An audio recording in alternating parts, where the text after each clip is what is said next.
Olá, queridos alunos, bom dia, boa tarde, boa noite, né? Então, você que está assistindo essa aula, tá? Então, essa seria a primeira aula, né, sobre programação e, perdão, sobre algoritmos, tá? Aqui, algoritmos, e aí a gente vai acabar implementando as coisas depois, tá? Adianto já que tanto nessa aula quanto na próxima, a gente dificilmente vai implementar alguma linha de código, tá? O intuito é que primeiro eu apresente o que são algoritmos e como que funciona essa transição entre o computador, perdão, entre a ideia e o computador, né, para gerar um programa. E a gente vai exercitar um pouco o pensamento algorítmico antes de fato colocar a mão na massa, ok? Então, vamos começar com o básico, tá? Então, o que que é um algoritmo? Então, a ideia de algoritmo é muito simples, na verdade, tá? Apesar de não ter bem um consenso do que é um algoritmo, existem algumas definições que a gente considera mais plausíveis, tá? Uma delas é que um algoritmo é um conjunto de passos para resolver um problema, tá? Vai além, né? Em alguns casos eles falam que é um conjunto de passos finito e que pode ser resolvido em tempo factível, enfim. Para essa disciplina basta a gente ser até o básico, que é o conjunto de passos que a gente precisa para resolver qualquer problema. Isso independe de um computador ou não, tá?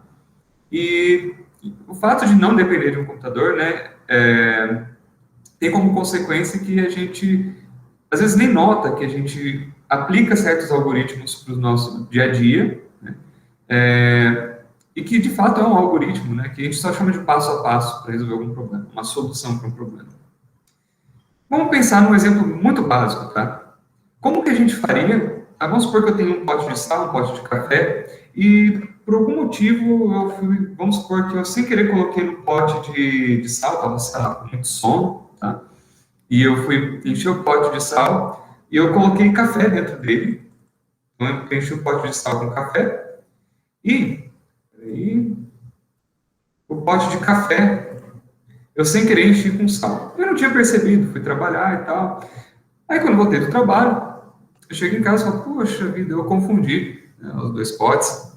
E como que eu faria, né, para trocar de um pote para o outro, né? O conteúdo que está de um pote, né, colocar no outro. Bom,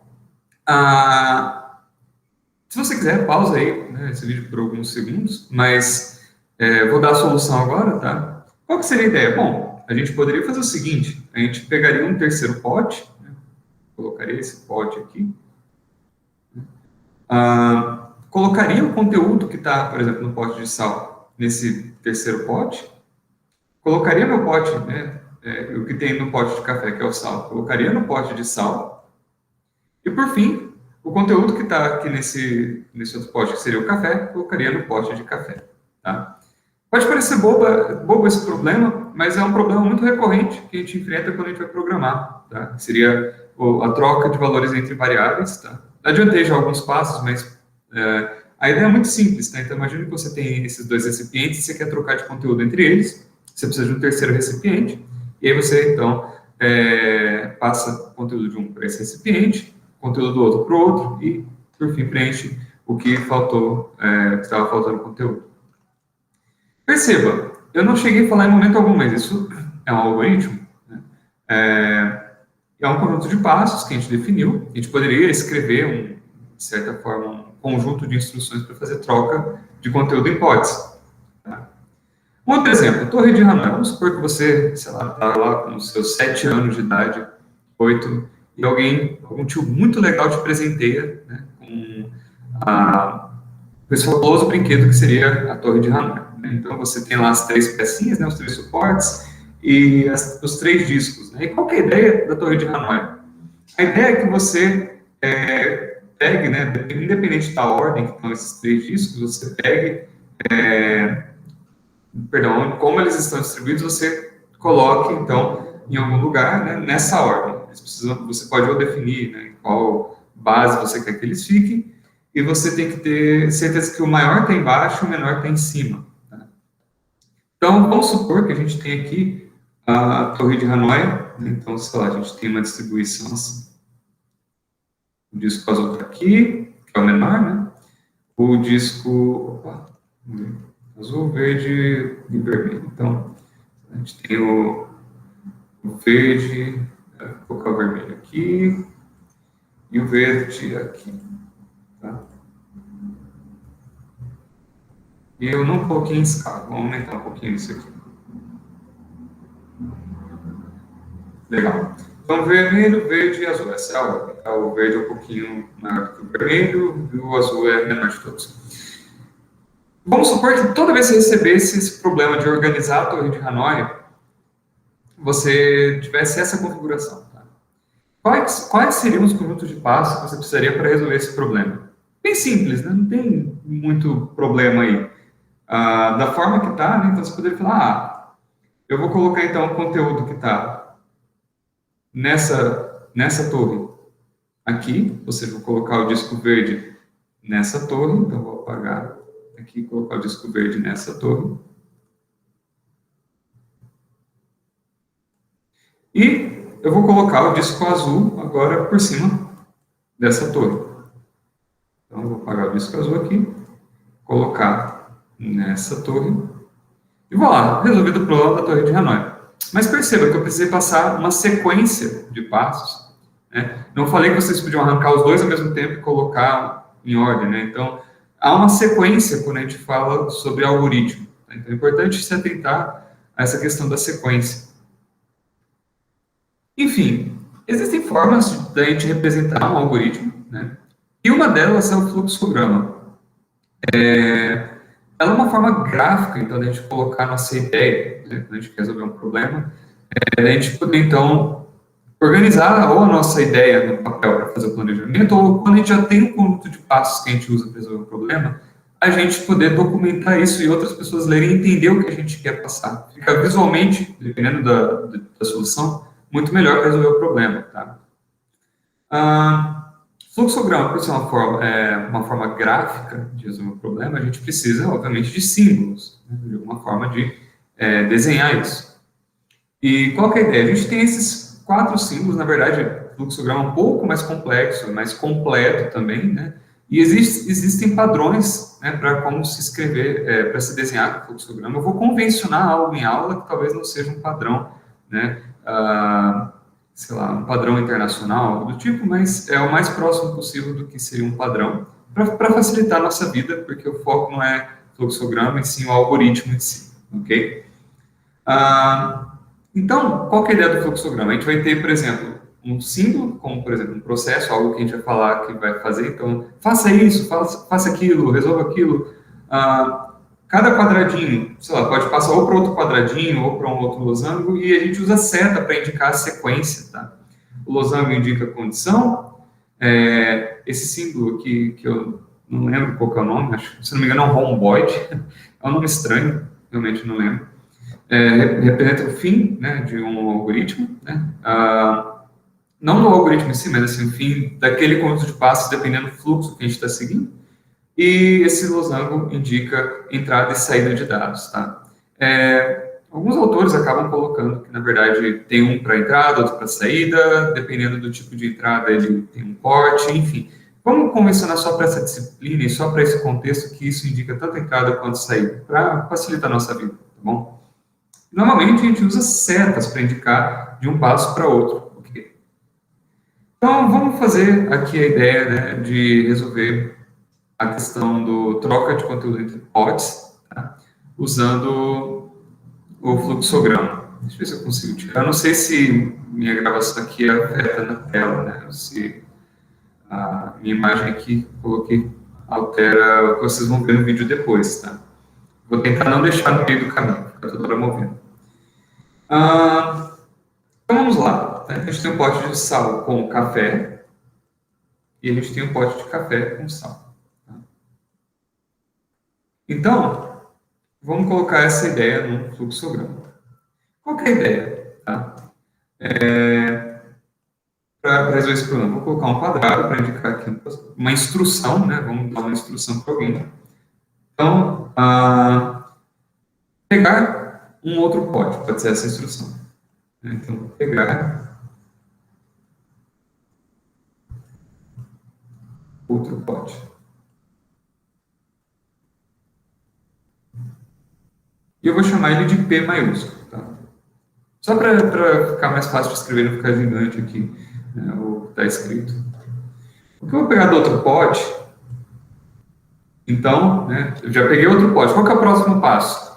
Bom, vou colocar, então, o conteúdo que tem. Então, passar o conteúdo, né? Passar o com... Nossa, vai ficar ruimzinho aqui. Conteúdo. Puxa, vai ficar horrível. É o seguinte, deixa eu abrir aqui um programa que eu uso para fazer fluxograma, que ele é um pouquinho, ele facilita um pouco a nossa vida, tá? E eu gosto muito desse programa, o Draw.io, depois eu coloco no link como acessar.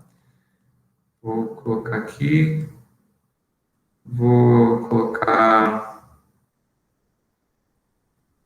deixa eu mudar aqui a tela que está sendo apresentada. Cadê? Ótimo. Então, vou desenhar um fluxograma por ele. Beleza. Então, legal, vocês estão conseguindo ver isso, né? Então, vamos lá. Então, de novo, vai colocar aqui que vai ficar melhor para ser ler, vou colocar uma letra menor. Vamos pegar um pote P, sei lá, onde é esse pote? E aí, o que eu quero depois? Bom, a gente vai fazer o seguinte, a gente vai pegar o conteúdo que está no pote de café, por exemplo, ou no de sal, qualquer um dos dois, não importa. Então, pegar, ou passar o conteúdo do pote. Nesse caso, eu vou colocar o pote de café para o pote P. Auxiliar, né? Pode vir qualquer pote de café. Tá? Para o pote P. Perceba, primeiro eu comecei por essa instrução, pegar um pote P. A seta indica que eu estou saindo dessa instrução, e depois que eu terminei essa instrução, eu apontando para a instrução, depois que eu saio dessa instrução, vou para essa outra, e aí beleza, então peguei o que tem no pote de café, coloquei no pote P. Agora o próximo passo é, ok, o pote de café está vazio, vou pegar o que tem no pote de sal e vou colocar no pote de café. Passar, eu vou copiar a mensagem aqui para ganhar tempo na escrita. Passar o conteúdo do pote de sal para o pote de café. Legal, agora o pote de café está vazio, né, e o pote P, que seria o nosso pote auxiliar, ele tem café. Então, agora eu vou passar o café, o conteúdo do pote P, para o pote de café. Não. Vamos ver. Conteúdo do pote de café, que é sal. Eu coloquei no pote P. Legal. Aí ficou o pote de sal vazio. Passei o sal para o pote de sal, legal. Ele está com sal. Só falta o pote de café agora, que está vazio, e o pote P que está com café, legal. Então, estou passando agora o que tem de café do pote P para o pote de café. Ok, feito tudo isso, então, a gente encerra o nosso algoritmo, que seria esse símbolo aqui. Ok. Então, de novo, a gente começou, pegou um pote auxiliar, passou o conteúdo do pote de café para esse pote auxiliar, passou o conteúdo do pote de sal para o pote de café. Pote de sal para o pote de café, conteúdo do pote... Vixe, gente, acho que me perdi.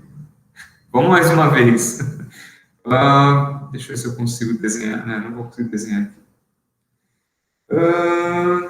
Acelera esse vídeo, tá? Se você tiver chegado desse ponto aqui, então, temos pote de café, pote de sal, pote de...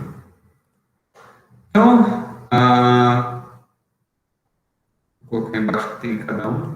Sei lá, aqui tem sal, aqui tem café, e aqui não tem nada. Ok, então eu peguei um pote P, primeira instrução. Passar o conteúdo do pote de café para o pote P, joia. Passar o conteúdo do pote de sal para o pote de café, então passei o café para o pote de café. Então, passar o conteúdo do pote P para o pote de café, vou para o pote de sal aqui. Beleza, e aí terminou. Vai ser mais legal a gente organizar, né, de alguma forma que a gente possa ver o que está acontecendo, tá? Então, pote de café para o pote P, então, de novo, mais uma vez para ter certeza. Pote de café para o pote P, seu conteúdo de sal para o pote de café, do pote P para o pote de sal. Tá, ok. Então, agora está certo. Beleza. Então, primeiro fluxograma, tá, da nossa aula. Então, peraí, deixa eu compartilhar minha tela inteira, que fica mais fácil. Deixa eu colocar aqui. Agora vai. Ok. Feito isso, vamos olhar agora. Ok. Então, esse desenho aqui tinha ficado péssimo. Dá para apagar isso aqui. Enfim. Agora, vamos pensar num outro caso, ok? Vamos pensar que a gente está fazendo um site que vai fazer venda de ingressos para um show. E a gente não. A gente vai colocar uma coisa bem simples que vai verificar, né, se a pessoa, né, é maior de 18 anos, e a gente coloca alguma restrição para ela, assim, sei lá, você, se for menor de 18 anos, fala, você precisa da autorização dos seus pais, por exemplo. Então, vamos lá. Vamos pensar no fluxograma para isso. Então, de novo, a gente tem um site que vende ingressos para shows, e essa pessoa coloca qual que é a idade dela, né? Então, e aí, sei lá, coloca que tem, sei lá, 20 anos. E aí o site já coloca na venda para ele. Se não, ele fala assim, coloque, sei lá, a autorização dos seus, faça upload da autorização dos seus pais e clica OK. Sei lá, alguma coisa do tipo. A gente não precisa ir tão detalhadamente nisso. Então, vamos pensar aqui, vamos fazer um outro fluxograma. Então, beleza. Então, vamos lá. Então, a pessoa entra no site, tá? E a gente precisa perguntar a idade da pessoa para ela. Então, vou colocar aqui o tamanho de texto, 19, tá bom. Na verdade, aqui o símbolo até que coloquei errado. Vamos seguir aquela convenção que eu coloquei no primeiro slide. Então, vou colocar como entrada, eu quero receber a idade da pessoa. Então, seria como, vamos supor que se eu estou inscrevendo no site, então seria o primeiro passo, quando a pessoa entra no site, é fornecer de alguma forma para o nosso algoritmo a idade dessa pessoa. Okay? Então, aqui esse símbolo indica o quê? Ele vai receber a idade da pessoa. Qual que é o próximo passo? Bom, com a idade, a gente vai verificar, bom, se essa pessoa tem mais do que 18, se essa idade é maior de 18, maior ou igual a 18, tá? Então, a gente permite o acesso para ela. Então, se isso não for verdade, a gente vai emitir, por exemplo, um alerta na tela, você precisa da autorização dos seus pais, e aí encerra o programa, ok? Então, vamos lá. O símbolo que a gente usa, tá, para indicar a condição é esse losango. E aqui, posso perguntar para se a idade é maior ou igual a 18 anos. Tá? Perceba que aqui, como eu não tenho símbolo no teclado de maior ou igual, eu só coloco o símbolo de maior e o igual depois. Tá? Vocês vão ver que isso vai ser uma convenção também para quando vocês forem programar em Python. Tá? Esse símbolo ele tem uma característica especial, porque dele podem sair duas setas. Na verdade, dependendo do tipo de condição que a gente está trabalhando, pode ter mais do que duas setas. Tá?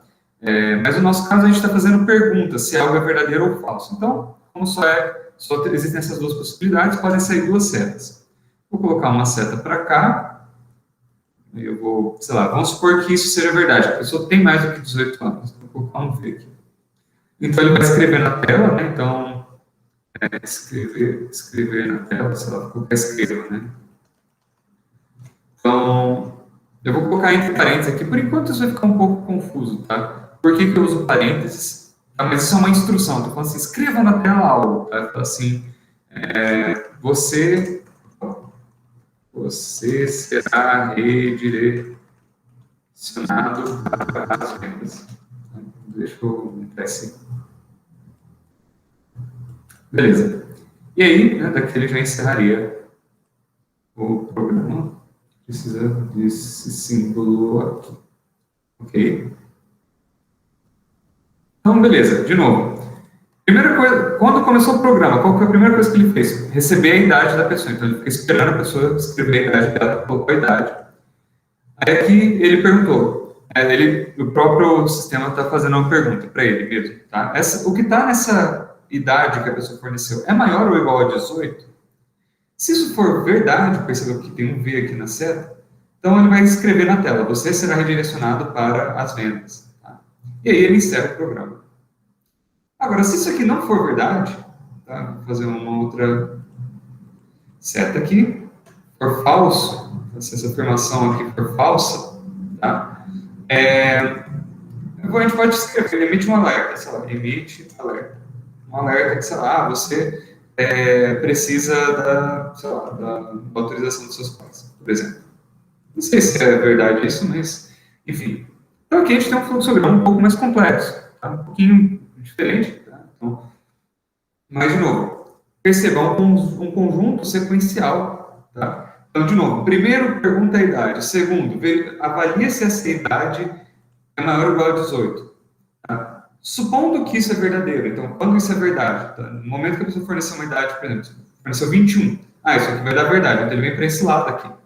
Ele vai escrever isso na tela, tá? E aí, sei lá, vai acabar esse algoritmo. Tá? Agora, se isso aqui fosse falso, ele viria para esse lado.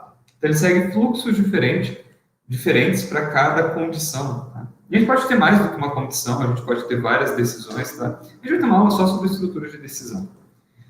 Então, vou voltar aqui para o slide de idade. Né? Tá, e a gente ainda poderia fazer uma outra pergunta, né, para o usuário. Você é estudante? Então, por exemplo, né, sei lá, supondo que ele é maior ou igual a 18, né, então ele vai ser redirecionado para as vendas, mas antes dele ser redirecionado para as vendas, a gente pode perguntar para ele, você é estudante? Porque, sei lá, pode fornecer um desconto para ele, tá? Então, a gente pode colocar mais um fluxo aqui. Então, vou desconectar isso aqui. Deixa eu desconectar esse símbolo. Jogar isso aqui mais para lá. Então, a gente recebe como entrada outra informação dele, né? Eu vou escrever, vou escrever de uma forma bem estranha, tá? PH estudante. Então, esse é estudante, né? Vou colocar, vou escrever normal. É estudante. Seria vocês vão ver o que é uma variável, tá? Mas seria, então, esse container que vai receber essa resposta da pessoa. Tipo, a gente vai perguntar, você é estudante?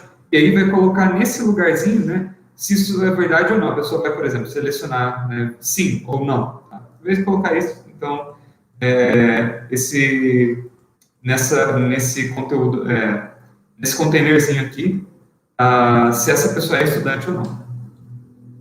Tá? E aí isso vai ser verdadeiro ou falso. De alguma forma a gente vai armazenar isso como verdadeiro ou falso.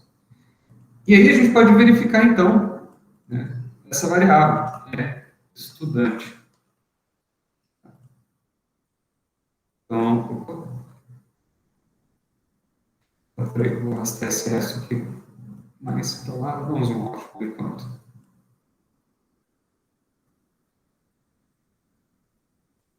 Então, aqui olha só que interessante, estou avaliando uma condição, se isso aqui é verdadeiro ou falso. É estudante. Se isso aqui for verdadeiro, se o que está aqui dentro for verdade, por exemplo, eu vou colocar primeiro, se é verdade. Eu posso colocar aqui, né, você será redirecionado para, ou melhor, eu posso simplesmente só fazer assim, redireciona para vendas com desconto. Tá?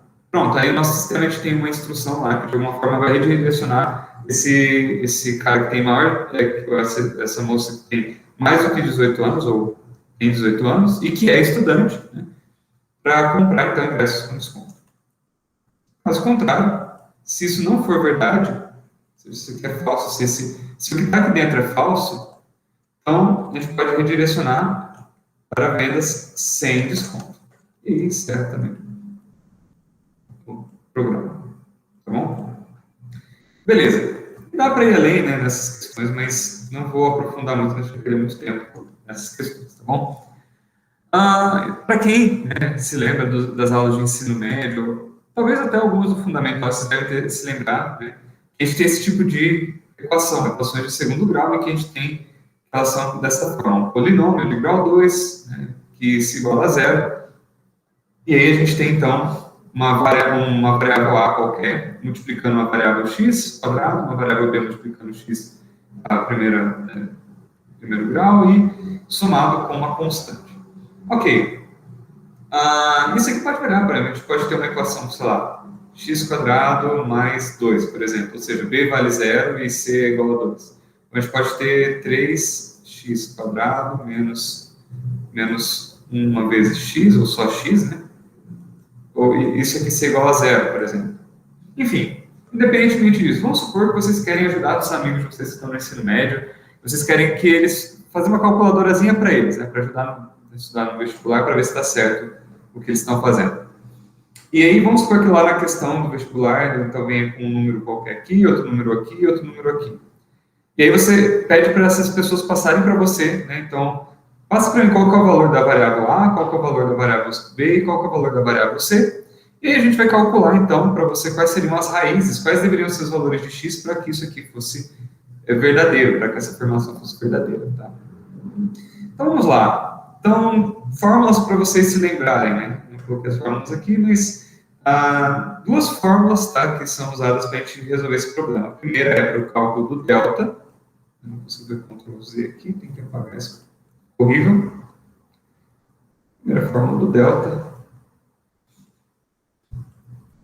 Delta, então, era igual a b quadrado menos 4a vezes c. Ou seja, pega esse valor que está aqui, eleva ao quadrado, subtrai disso aqui 4 vezes o que está nessa variável, vezes o que está nessa variável. Tá? Isso aí coloca numa variável chamada delta. Esse triângulozinho, né, uma letra grega, né, seria o delta maiúsculo. Beleza, e por que a gente faz isso? Bom, porque a gente usa o delta para resolver o nosso problema, que a gente quer calcular quais são os valores de x, tal que isso seja verdade, dados os valores de a, b e c. Tá? E aí a gente tem que x pode ser, então, igual a... Né? São dois valores de x, né? x1 e x2. Então aqui vai ser menos b, mais ou menos a raiz do que está nessa variável delta, dividido por 2a.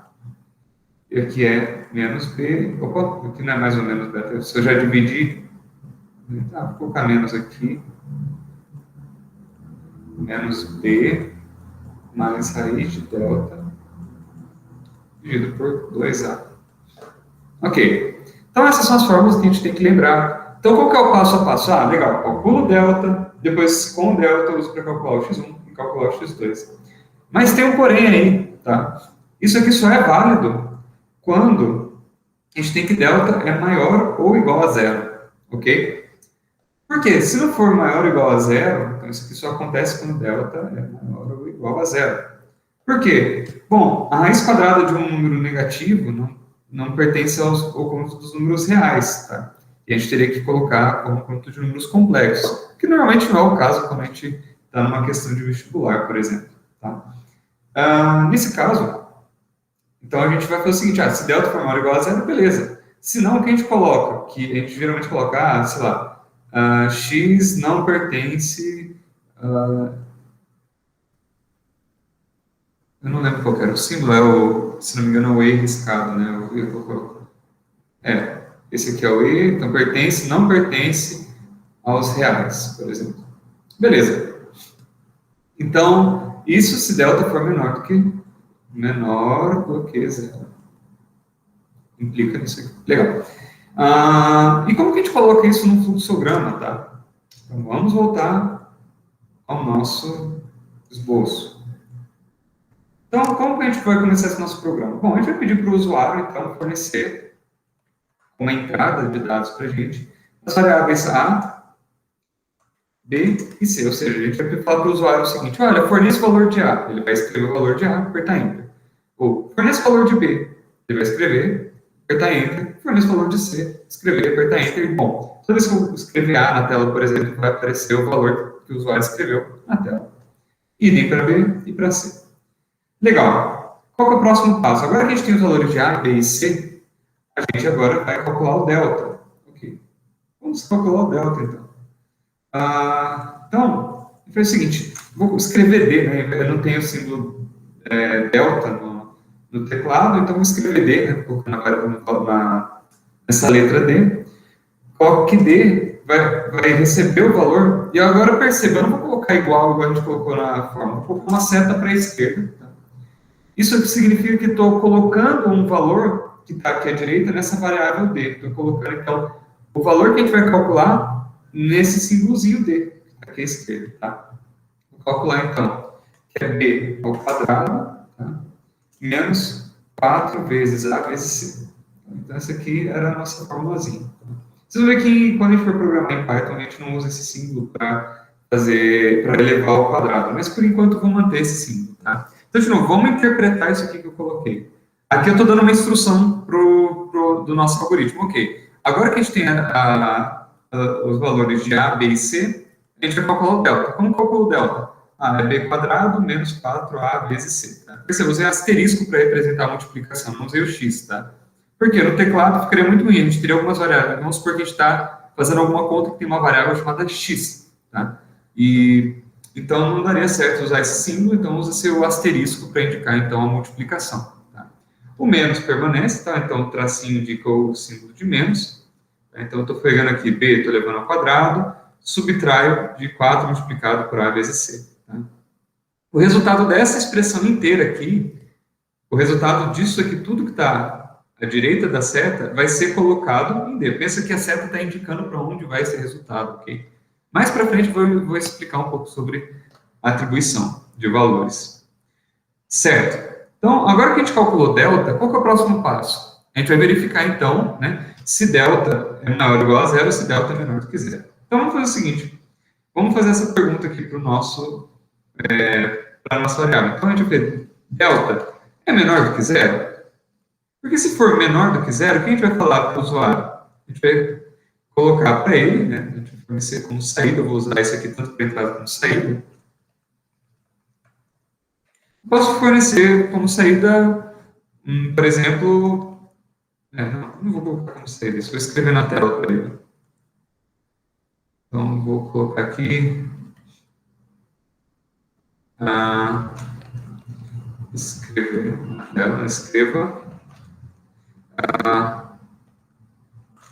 por exemplo, o resultado não pertence aos números reais, por exemplo. E aí encerraria o programa, né, por esse caso. Isso supondo que a gente não admite soluções nos complexos. Né? Então, se isso aqui for verdade, ou seja, eu vou voltar aqui e colocar V, né? Estou falando em português. Então, se delta é menor do que zero, ele vai fazer isso. Agora, se isso aqui não for verdade, ou seja, se a gente tiver que o delta é maior ou igual a zero, ou seja, quando isso aqui é falso, isso aqui só pode ser maior ou igual a zero. Então, o que a gente vai fazer? A gente vai calcular, então, x1, vou colocar numa variávelzinha, né? Ou seja, nesse containerzinho que vai colocar, no qual vai ficar a nossa resposta, vou colocar aqui o valor, então, calculado, que era menos b. Então, no caso x1, na nossa fórmula aqui, eu coloquei menos, né? Menos raiz quadrada de delta, tá? Então, aqui vai ser um problema porque a gente não tem o símbolo da raiz quadrada, tá? A gente pode escrever isso de outra forma. Vamos supor que existe uma instrução que chama raiz quadrada, ou raiz Q, por exemplo, as pessoas raiz Q, e calcula a raiz quadrada, né, de delta, então, que passa aqui então, o que tiver aqui dentro, ele vai calcular a raiz quadrada, tudo que está dentro do que está nos parênteses aqui, ele vai aplicar essa instruçãozinha raiz Q, tá? E isso aqui divide, então tudo isso aqui, eu calculei isso aqui tudo, divido isso aqui, o símbolo da barra à direita, tá? Coloco a barra à direita para indicar que eu estou dividindo por duas vezes A menos, ok? Por que eu usei esses símbolos ao invés de usar os símbolos da matemática? Porque no nosso teclado não tem, pelo menos não no meu, né, os símbolos como da raiz quadrada ou da fração, né? Então, que é esse símbolozinho aqui, né? Horrível. Então, escrevi dessa forma. Ou, né, então a gente vai calcular tanto x1 quanto x2, aí aqui troca esse mais, né? Perceba, primeiro eu fiz esse, depois esse, mas a ordem aqui não importaria, eu poderia alterar, mas toda vez que o algoritmo for rodar, ele vai seguir a ordem que eu escrevi aqui, tá? Independentemente da ordem fazer sentido, fazer diferença ou não. Aí a gente vai entregar esse resultado para o usuário, de alguma forma. Vou colocar aqui agora, se eu usar esse losango, para indicar que sair, vou fornecer como saída, vou fornecer x1 e x2. Vou passar para ele de uma forma, né? Sei lá, vou escrever na tela para ele, eu vou colocar como saída para um outro programa, enfim, tem várias possibilidades aqui, tá? Esses detalhes eu não vou aprofundar muito porque vocês vão focar no fluxograma mais para ter a noção do que vocês vão implementar do que, de fato, vão usar o fluxograma para resolver os problemas, tá? Muito embora vocês possam fazer isso depois também, tá? Beleza. Então, essa é a nossa ideia, de novo. A gente recebe três variáveis, calcula o delta, né, usando essa fórmula. A gente verifica se ele é menor do que zero, porque se ele for, a gente não tem o que calcular, pelo menos não no conjunto dos números reais, e encerra o programa. Caso contrário, a gente vai calcular a variável x1 e x2, usando a fórmula, né, de Bhaskara, e por fim a gente fornece como saída o que a gente calculou para o usuário. De alguma forma, ou escreve na tela, ou fornece como saída para um outro programa, coisas que a gente pode fazer, tá bom? Quando a gente fala sobre esses algoritmos, né, quando a gente está desenvolvendo um algoritmo, a gente tem que pensar numa coisa muito importante que é o contexto, ok? Em vários contextos, a gente, por exemplo, tem acesso a instruções como multiplicação, potência, ou em alguns casos, quando a gente vai programar, a gente já tem a gente pode ter acesso, dependendo da linguagem de programação, a uma função que calcula para a gente as raízes de uma equação de segundo grau. A gente só passa as variáveis A, B e C, ele calcula para a gente, tá? A gente pode assumir que já existe um algoritmo pronto que resolve isso para a gente, né? Um algoritmo implementado que resolve isso para a gente, tá? Em outros casos, não. Em outros casos, a gente tem que resolver isso na mão, a gente não pode assumir que está pronto, tem que colocar no fluxograma. Vocês vão entender um pouco melhor mais para frente, tá?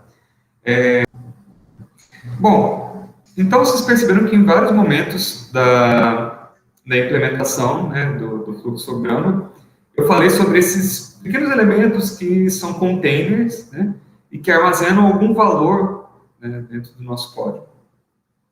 Então, uma variável nada mais é então do que esse elemento que armazena esses valores e que pode ser alterado ao longo do algoritmo, ok? Então, nesse exemplo que eu passei sobre resolver equações de segundo grau por Bhaskara, A, B e C são variáveis, tá? E no exemplo sobre venda de ingressos, a idade é uma variável também. Nesse caso aqui, na verdade, eu errei no slide, são números, né? Então, aqui são diferentes, tá? Então, a idade é um número inteiro, né? É um número inteiro, tá? A idade é um número inteiro. A, B e C são variáveis, são números reais, tá? Números reais. Ou seja, são números que podem ser negativos, tá? Na verdade, a idade é um número natural, né? A idade que é um número que vai de zero até, enfim, começa em zero, vai de 1 em 1 até uma idade máxima qualquer, mas é um número inteiro que é positivo. Tá? Então, tipos que a gente tem de variável, tá? Então, a gente tem, são tipos numéricos, a gente tem, então, esses tipos que são naturais, inteiros ou reais. Então são tipos numéricos. Minha letra está ótima, né? Numéricos. E a gente tem, por exemplo, a idade, né? A idade é um número natural, ou seja, começa em zero, vai até 100 anos, mas o conjunto dos números naturais engloba mais do que 100, né? Enfim, tende a infinito. A gente tem números inteiros também, que começam em negativo, sei lá, vamos abusar da linguagem que a gente usa na matemática, mas começa no menos infinito e vai até mais infinito. Tá? A gente tem os números reais que começam no menos infinito e vai até mais infinito, só que permite também números racionais, tá? Então, e irracionais também. A gente tem tipos de texto e tipo lógico, tá? Então, vamos pensar, por exemplo, um exemplo de número real. Então, a gente tem, por exemplo, a distância entre duas cidades, em quilômetros. Então, sei lá, a gente tem que Ribeirão Preto está a 300 quilômetros de São Paulo. Não sei, não tenho certeza. A gente tem o tipo texto, que armazena valores como nome de usuário, endereço, por exemplo, endereço de e-mail. A gente tem o tipo lógico, como ser estudante, igual a gente viu, né, no exercício lá atrás, sobre venda de ingressos. Ser maior de idade, a gente poderia ter uma variável que armazena essa informação também. Ele é maior de idade ou não é? A gente tem tipos de variável também que são tipos compostos, como listas, vetores e conjuntos. Tá? Nesses tipos de variável, a gente armazena mais do que um valor dentro delas. E listas, por exemplo, a gente pode armazenar dados de tipo diferente, por exemplo, a gente pode armazenar um número inteiro, um texto, algo lógico, e quantidades diferentes de cada um, em ordens diferentes, tá? Mas ele vai manter a ordem das coisas que a gente colocou lá dentro. Vetores, por outro lado, os dados precisam ser do mesmo tipo, eles admitem repetição de dados, mas eles têm tamanho fixo, tá? Eles não podem ser alterados a bel prazer. Conjuntos, por outro lado, não admitem elementos duplicados, então você não pode ter duas vezes o mesmo número ou o mesmo elemento lá dentro. Né? E eles não têm uma ordem pré-definida, eles são muito usados para fazer operações de conjuntos, óbvio, né? Que são relacionais. Tá? Existem vários outros tipos de dados compostos e alguns outros de dados básicos, tá? Que a gente vai detalhar mais para frente ao longo dessa disciplina, ok? Operações básicas com essas variáveis, certo? A gente já fez algumas, principalmente na parte básica, que é mais matemática, assim, né? A gente, então, fez a soma, que a gente geralmente representa pelo símbolo, né, esse símbolo aqui, que são, sei lá, duas retas, dois segmentos de reta perpendiculares. A gente tem a da subtração, que é esse traço. Tem a da divisão, no computador que a gente usa a barra inclinada à direita. A multiplicação, a gente utiliza o asterisco. A potência. Bom, aqui vai de linguagem para linguagem. Algumas linguagens de programação não tem o símbolo para potência, na verdade, nem tem a operação de potência. No caso do Python, tem, e ele utiliza dois asteriscos seguidos, tá? A gente vai falar mais sobre a implementação depois, mas é só para vocês terem uma noção. O resto da divisão entre dois números normalmente é indicada por porcentagem, tá? Então, quando você coloca, por exemplo, um número A, porcentagem B, ele calcula o resto da divisão entre A e B, não tem nada a ver com a porcentagem, né, o significado que a gente usa de porcento, sei lá, quando faz alguma divisão aí relativa. A gente tem operações relacionais também, então a gente quer relacionar duas variáveis, então a gente pode comparar elas e falar que uma variável é igual a outra, a gente utiliza geralmente o símbolo de igual, para algumas linguagens é só igual, para outras é igual, usa dois símbolos de igual, tá? Esse é o caso do Python, isso vai confundir muito vocês no começo, mas a gente usa duas vezes o símbolo de igual. O símbolo, né, não existe o símbolo de diferente no teclado numérico, né? Aliás, no teclado do nosso computador. Então, a gente, quando vai programar em alguma linguagem, e eu geralmente, quando for fazer um fluxograma também, vou usar esses símbolos, tá? Vou utilizar, então, a exclamação igual, que ele indica, então, que A é diferente de B, então, se A que é diferente de B, então, a exclamação igual a B. Se eu quiser falar que é maior do que um elemento, a gente usa o símbolo que a gente já usa na matemática, tem no teclado de vocês, menor que, mesma coisa, maior que ou igual a, então eu tenho A é maior que ou igual a B, né? Não tem esse símbolo aqui no computador, então como que a gente faz? A gente utiliza, então, a gente utiliza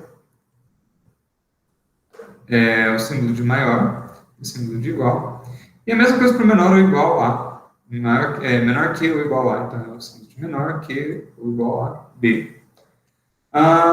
Contido em, a gente pode falar se um elemento está contido em um conjunto, por exemplo. Não existe um símbolo para isso em Python, tá? A gente tem palavras-chave, e a gente vai entrar em mais detalhes sobre isso lá na frente, mas a gente escreve literalmente in, tá? Lembrando que Python é escrito em inglês, tá? E in significa dentro, né? Está dentro de... Né? Então, mas a gente utilizaria, então, essa palavra. Então, por exemplo, a gente tem uma variável A, está dentro de, vamos supor que tenho que B maiúsculo é um conjunto. Tá? Então, A está dentro de B. E o resultado de qualquer uma, quando a gente escreve isso aqui, o resultado disso é sempre algo que é verdadeiro ou falso, tá? Ou seja, o resultado de uma operação dessas relacionais é algo que é lógico. Por exemplo, se eu comparar a idade de alguém, se maior ou igual a 18, posso colocar numa variável que é maior de idade. Isso aqui, então, vou colocar, sei lá, idade. Maior ou igual a 18, eu coloco isso aqui numa outra variável, né? Sei lá, posso colocar que é maior sei lá, maior de idade, por exemplo.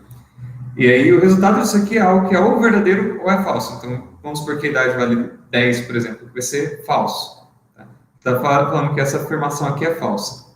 Tá?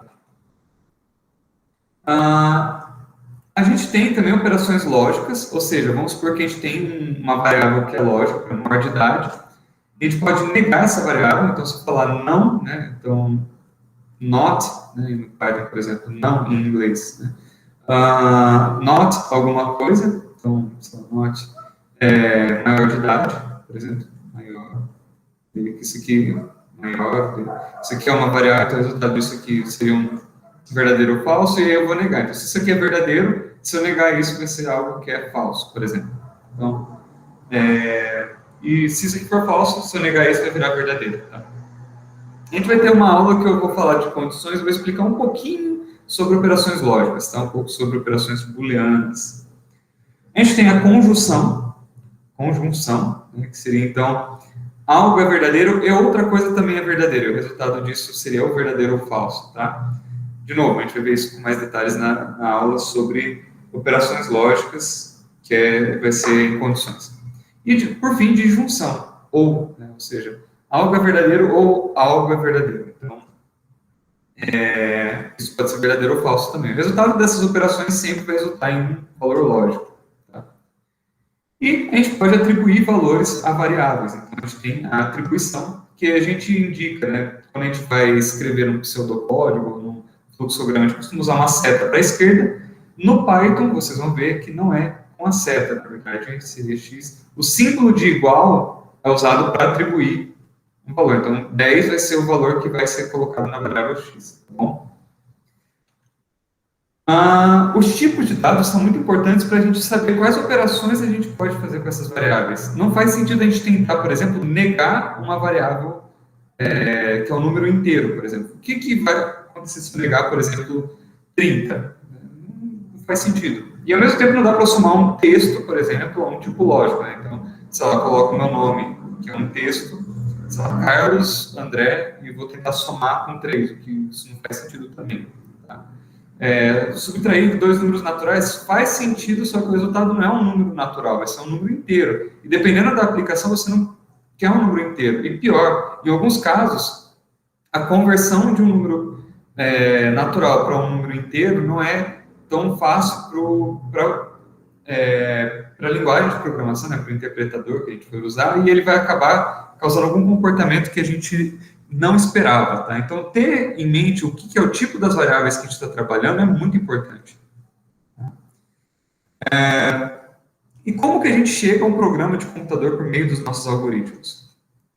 Então, primeira coisa a gente faz um planejamento do nosso programa. A gente primeiro pensa no problema, propõe uma solução, né, de uma maneira mais abstrata, né, a gente pensa em alto nível como resolver esse problema. Geralmente, escreve um pseudocódigo ou um fluxograma para organizar nossas ideias. E aí sim a gente começa a implementar um código. Implementar é o ato da gente escrever o nosso código, o nosso programa, tá?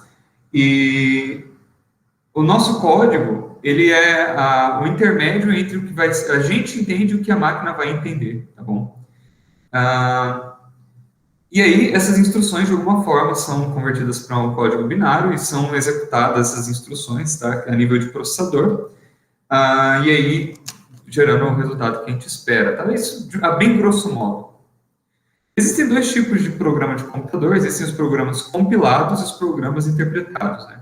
Na verdade, tem também os híbridos, que usam um pouquinho de cada coisa, que no fim das contas, o nosso querido Python, por mais que originalmente ele seja interpretado, ele passa por uma fase de pré-compilação, tá? De maneira bem básica, dependendo de qual interpretador você usa. Bom, programas compilados são basicamente programas que você tem o nosso código-fonte, né? O código-fonte é o arquivo de texto que você escreveu o seu código. Ele vai passar por um programa que vai transformar o seu código-fonte em números, né, binários, tá? E vai ser colocado no arquivo binário que pode ser executado por nós, né? Então, você dá 2 cliques, por exemplo, num programa no Windows, esse é um programa executável, né? E ele passa, então, e esse programa que transforma ele de código escrito por nós para um programa binário executável, esse programa é chamado de compilador. Okay? Então, de novo, a gente escreve um programa, a gente faz um fluxograma com ele, tá?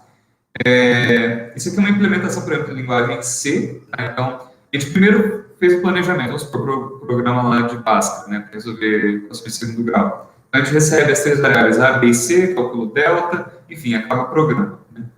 A gente pode escrever isso em código também, né, linguagem C, e aí, por fim, ele vai passar para código binário quando a gente for, né, passar por um compilador. Tá? Então, isso aqui é algo que, apesar de vocês não entenderem agora, quando você entende a linguagem de programação, código que o humano consegue entender, e aí, né, você, então, pode exportar isso, né, passar para um programa, um compilador, e ele vai transformar isso em executável para você. Aliás, em binário, que pode ser executável pelo seu computador.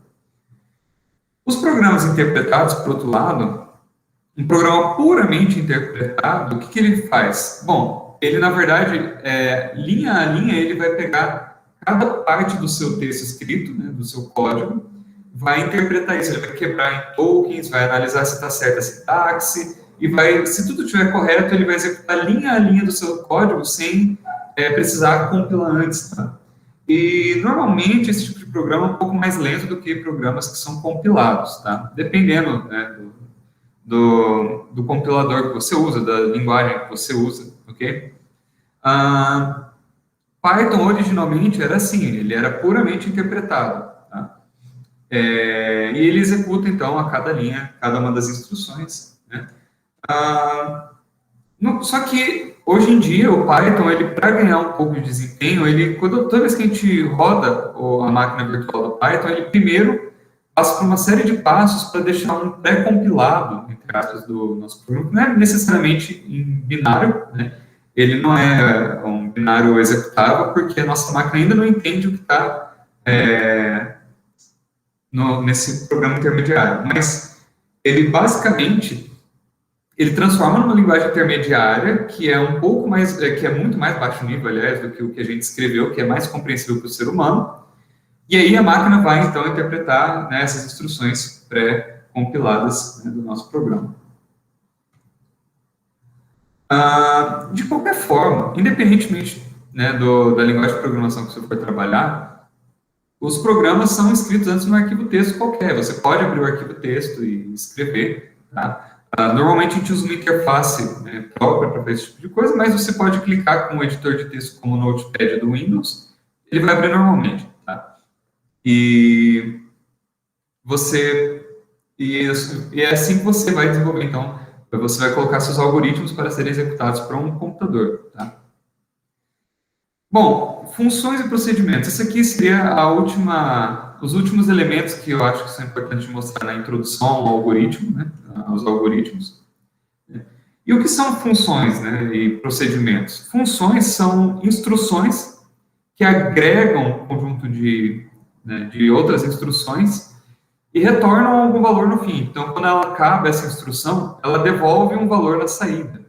Então, por exemplo, eu posso ter uma instrução chamada layer, né? Por exemplo, toda vez que eu chamar essa instrução layer, ela fica esperando o usuário escrever alguma coisa no teclado. Quando ela aperta Enter, o resultado do que o usuário escreveu vai para uma variável, nesse caso, uma variável X, por exemplo, né? Eu posso ter uma função, por exemplo, também, chamada média, que eu recebo aqui uma lista de números, né? e eu calculo a média entre eles. O resultado, né, então, que vai ser um número real, vai ser armazenado, por exemplo, nessa variável y. Tá? Toda função, né, na verdade, existem algumas exceções, mas seria o caso de funções lambda, mas isso já é bem mais avançado, então fiquem tranquilos. Mas, por enquanto, pensem que toda função tem que ter um nome, tem que ter um identificador, uma forma de chamar ela, tá? Senão não faz sentido. Tá? Procedimentos, por outro lado, são instruções que elas executam, né, que são executadas, então ela vai ter um nome, né? Sei lá, escreva, é uma instrução que vai escrever alguma coisa na tela. Ela vai executar um conjunto de instruções, mas ela não devolve o valor no fim do processo. Tá? Então, o procedimento é isso. E tanto para a função quanto para o procedimento, a gente coloca parêntese no começo e no fim deles. Tá? Isso é muito usado também em pseudocódigo e fluxograma, então eu achei que valeria a pena comentar sobre isso. Tá? Então, aqui eu passei um texto, entre aspas, né? Tudo que é texto, quando a gente for programar, vai estar entre aspas. E aqui tem a função escreva, para escrever alguma coisa na tela. Isso é, sei lá, toda vez que o algoritmo chega nesse ponto, ele vai escrever alguma coisa na tela, que consiste, na verdade, em um conjunto de passos bem mais complexos, né? Que a gente só escreveu escreva, colocou o que a gente queria que escrevesse na tela, né, e só limpa a tela, que são bem baixo nível, então ele vai ter que chamar o sistema operacional, falar para ele que quer escrever alguma coisa ali no console, ele vai mexer no driver gráfico, enfim.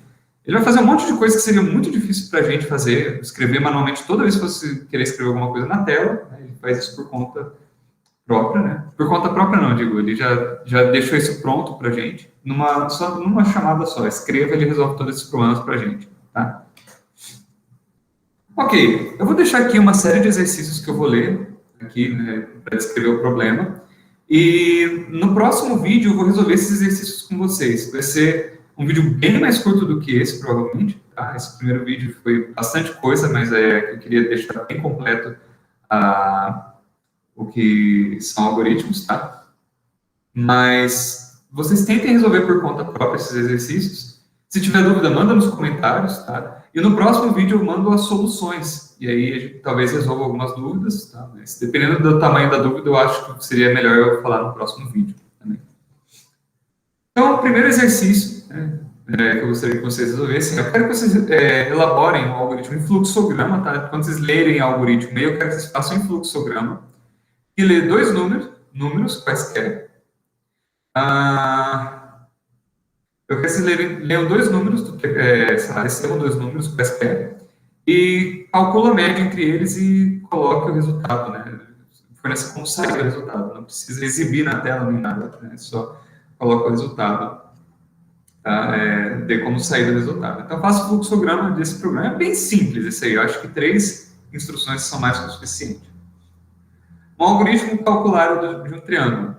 Idem, muito simples, não tem condição nenhuma, é bem tranquilo mesmo. Elabora um algoritmo que lê dois números e mostre o maior entre eles. Esse é mais legal, vocês já vão ter uma condição aí. Vocês vão ter uma entrada, vão ter uma condição e vão ter uma saída. Então, esse aqui já é mais complexo, mas é mais legal porque vai preparar vocês para desenvolver um programa em Python que a gente vai fazer mais para frente, tá? Então, um algoritmo que, enquanto o usuário não fornecer o caractere Q, o algoritmo irá calcular a média entre dois números lidos pelo teclado. Tá? Quando ele fornecer Q, ele vai escrever quantas médias o usuário calculou. Não vai falar qual média. Então, vamos lá, de novo. O que vai acontecer?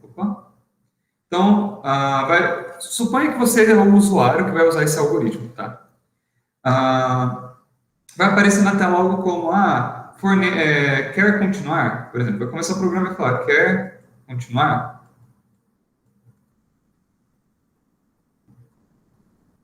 Aí, sei lá, o usuário escreve alguma coisa que não é Q. Aí o que vai acontecer? Vai falar assim, digite dois números. Então, sei lá, vai aparecer digite dois números. Ele vai digitar dois números quaisquer, então apertar Enter. Ele vai primeiro digitar um, aperta Enter, depois digita o outro, aperta Enter. Aí ele vai mostrar aqui a média, né? Então, sei lá, vou mostrar aqui uma média. Coloquei esse aqui entre sinal de maior e menor, só para indicar que vai mostrar uma coisa na tela. E aí ele vai, né, vai perguntar, ele vai voltar para cá e vai perguntar, quer continuar? Ele vai fazer isso mais uma vez. Aí o que você, né, vai fazer? Você vai fazer com que ele, então ele vai, sei lá, se ele apertar Q, aí ele vai falar assim, você calculou uma média só, por exemplo. Então, se ele escrever Q, né, Q maiúsculo, então ele vai sair disso aqui, tá? Então, senão ele vai, senão ele vai continuar aqui, vai voltar para isso aqui. Perceba que vocês têm que ter alguma forma de contar quantas vezes ele fez isso, tá? Então, perceba, vocês vão ter uma condição que em algum momento vai voltar para ela mesma, e vocês vão ter uma variável que vai contar alguma coisa. Então, ela vai começar com 0, e aí ela a todo momento vai, que passar por esse laço, vai ser incrementado. Então, eu vou falar sobre isso com mais detalhes na próxima aula. Desenvolva um algoritmo de verificação se um aluno foi cadastrado no sistema. Um detalhe que eu esqueci de falar sobre esse exercício aqui é que vocês podem assumir que a função da média existe, tá? E vocês não precisam escrever na tela essas coisas que eu coloquei aqui, tá? Não é necessário escrever na tela. Você colocar na instrução de escreva. Só assumir que vai ficar de alguma forma evidente para o usuário que ele vai ter que escrever isso, tá bom? Nesse exercício, vocês então vão ver se o cara vai passar o nome dele, tá?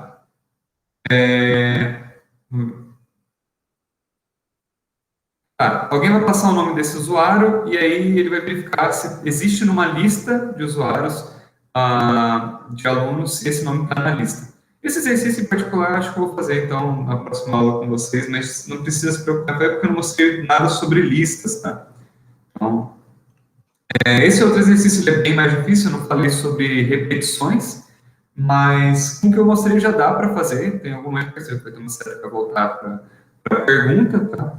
Mas se não conseguir fazer também, não tem problema, não falei sobre repetições. Tá? Mas esses 3 aqui vão ser bem mais tranquilos e esses aqui eu suponho que vocês consigam, tá bom? Bom, enfim, pessoal, é isso. Espero que tenha ficado um pouco claro que são algoritmos. Esse vídeo foi um pouco maior, eu espero que os da próxima aula sejam mais curtos, tá? Que vão ser mais práticos, tá bom? Enfim, uma ótima semana aí para vocês. E logo eu posto o vídeo, né, com as respostas dos exercícios. Um abraço a todos.